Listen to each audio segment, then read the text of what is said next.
Hey everyone, my name is Kevin Davies. I go by Cortexian online. A lot of people have had some questions on how the vehicles are controlled, and we're going to be giving you guys some tips on how to maximize your control experience with the vehicles in Wildlands today. So essentially in Ghost Recon Wildlands, your vehicle controls are the same as they are to walk around in the game world.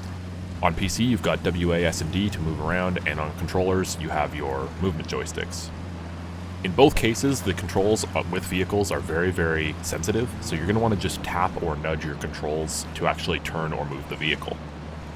When it comes to helicopters in Ghost Recon Wildlands, on PC, the shift key will increase throttle and increase your altitude, while letting go of the shift key will cause your aircraft to simply hover in place. Control will do the opposite and decrease your altitude. W is essentially going to basically pitch forward and kind of drift a little forward. S is going to do the opposite and drift you a little bit rearwards. The A key on PC will turn you to the left, while the D key will turn you to the right while hovered. These function a little differently when you're moving forward with speed, and they act as more of a wide banking turn than a quick rotation as seen here. To get moving forward at a decent speed, you're basically going to want to hold Shift and W together to get your aircraft to pitch forward and start to accelerate until you see your helicopter do this little bump and start pitching down towards the ground. As soon as you see your aircraft start pitching downwards, let go of the W key and just hold Shift.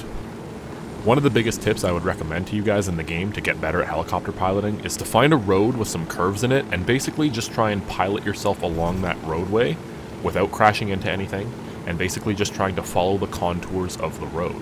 It gives you a really good course to try and practice your helicopter maneuvering skills, and it's definitely one of the better ways to learn how to fly. Next up, we're going to be talking about airplanes in Ghost Recon Wildlands, and as a PC player, one of the things I highly recommend is that you go into your options, your keyboard and mouse settings, and then turn on airplane mouse steering. What this does is it basically allows you to pitch and bank using your mouse instead of the WA, S, and D keys on your keyboard. For console players, you guys are basically going to be stuck using the control sticks, so you're basically going to just have to kind of use those as they're implemented.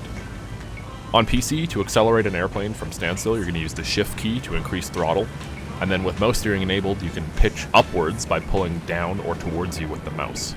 To pitch down and basically point the aircraft down, you push away from yourself with the mouse. To bank to the right and to the left, you just push the mouse to the left and the right appropriately. One of the things you need to know about Wildlands is when you're landing an airplane, you need to survey your runway first to figure out the best approach. To actually make a turn, you basically just kind of bank to one side and then pull the mouse towards you, and that will pull the plane into that roll and kind of like make a good solid turn. And then once you have a good approach, essentially you're going to want to just line up on the runway, take your time, and then slowly start tapping your Decelerate key, which is control on PC. Just slowly bring that aircraft in to a nice, smooth touchdown.